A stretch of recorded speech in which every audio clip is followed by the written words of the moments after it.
Welcome back to Beans and Bezels.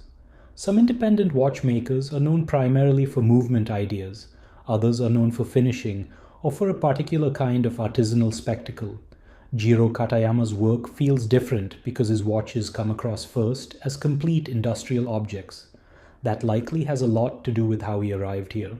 Katayama came out of car and product design, bought a small lathe around 2008, began by making watch cases to practice machining, and only then became absorbed by watchmaking itself. He made number 1 through number 4 between 2008 and 2012 and started selling the original number 5 to the public in 2012. That origin story matters because Otsuka Lotech still feels like the work of someone who thinks about the entire object at once, not just the mechanism inside it, and that's one of the most important attributes that I look for when adding watches to my own collection.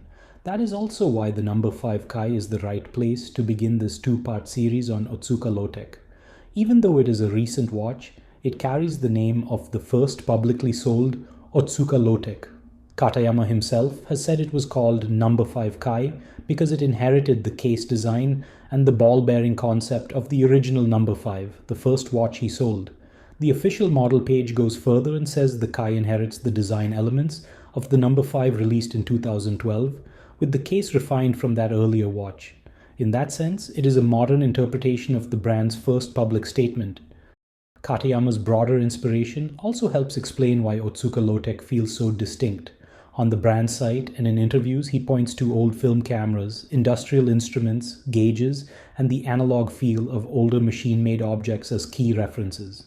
That sounds obvious once you know it, because Otsuka Lotech watches rarely resemble conventional luxury watch compositions. They feel more like mechanical analog interfaces scaled for the wrist. The appeal is very much a departure from traditional Swiss romanticism, and instead embodies the clarity and conviction of singular-minded industrial design. The Kai's display format is a good example.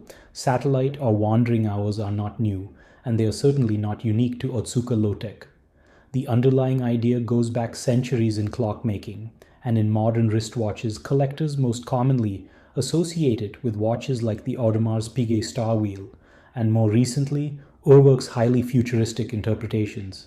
At this point, the concept has also been democratized across lower price tiers, so the mere presence of satellite hours is no longer enough to make a watch interesting. The Kai works because Katayama stages it inside a case and crystal architecture that feels perfectly suited for it and makes the mechanism feel very much integrated into the entire experience, from materials to texture. The case is where his background shows most clearly. On paper, the official dimensions are 40.5 millimeters in diameter, 12.2 millimeters including the crystal, with 22 millimeter lugs, a 316L steel case, and a box sapphire crystal with anti-reflective and anti-fingerprint coating. My measurements came in essentially the same, at roughly 40.25 millimeters across, 46.75 millimeters lug to lug, and about 12 millimeters overall, with a crystal width of just under 36 millimeters. But those numbers don't easily translate how this watch looks and feels, because this is one of those watches where the crystal does a huge amount of the visual work. Otsuka says the crystal itself is 4.6 millimeters tall over a 7.6 millimeter mid-case, and that the case edge was lowered as much as possible, so the minute plate, hour discs, and other elements inside could cast distinct shadows. That sounds dry in spec sheet language, but on the wrist it is exactly what you notice. The watch reads almost like a mechanical snow globe, with the display suspended inside a transparent dome. The case is industrial in its finish, mostly straight-grained rather than decorative, yet the overall shape is fluid and refined. The foam rises naturally from the flat base through the sculpted midcase and into the boxed crystal. The anti-reflective treatment is also crucial here because this watch needs visual access more than it needs sparkle. There are too many moving parts, too many layered surfaces, and too much spatial drama under that crystal for reflections to be treated as an afterthought. The crown is easy to access, well proportioned at 5.5 millimeters in diameter, and the watch has an expected low water resistance of 30 meters. The dial side architecture is what makes the Kai memorable. There is little here that tries to impress in the traditional handmade watch sense. You're not getting elaborate hand-polished bevels, angles of any kind, or showpiece finishing for its own sake. What you do get is, to my eye, more convincing than a great many mediocre artisanal watches.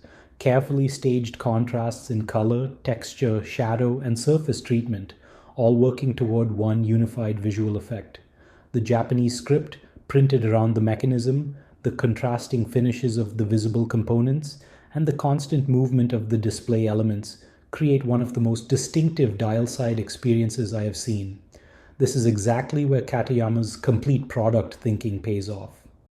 The bearings are not a trivial detail here either.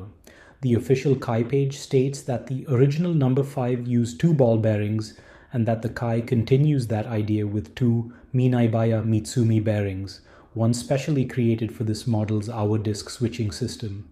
MinebeaMitsumi says that bearing measures 2.5 mm in outer diameter, 1.0 mm inner diameter, and 0.8 mm thick, and that it enabled the Kai to become the first watch to use a satellite hour mechanism that switches the hour disc by directly engaging a pin with a bearing.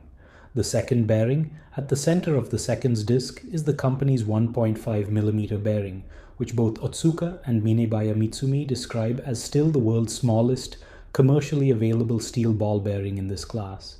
In use, the watch has some quirks worth mentioning. The official description says the hour disc switches twice per hour, almost like a jumping hour, by directly contacting the ball bearing roller at roughly 8 o'clock.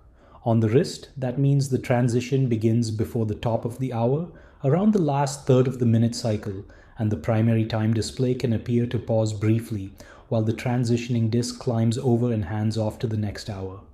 In practice, this is more of a behavioral quirk than a functional problem because the display catches up and overall timekeeping remains intact, but it is a good reminder that this is a very specific piece of mechanical theater built from scratch. I also noticed that the seconds disc can show visible jitter. The most plausible explanation is that a visibly exposed weighted seconds disc makes tiny fluctuations in torque delivery, backlash, or friction within the added display works much easier to see than they would be on a thin conventional seconds hand. In other words, the display architecture probably amplifies behavior that would be visually negligible in a more ordinary watch. Wearability is also well considered, even if its overall silhouette might suggest otherwise. At 57 grams for the head, with a compact sub-47mm lug-to-lug, the Kai avoids the clumsiness that could have easily come with a display like this. It wears across a wide range of wrists better than the design might suggest. My only real aesthetic hesitation is the strap. It is well made, but feels a bit unwieldy and visually heavy on wrist given its thickness and design. That is subjective though, but it is one of the few areas where I can see some owners preferring to experiment with alternative 22mm straps. What makes the Kai so compelling is not that it introduces an unfamiliar complication, but that it presents a familiar one with an uncommon level of cohesion.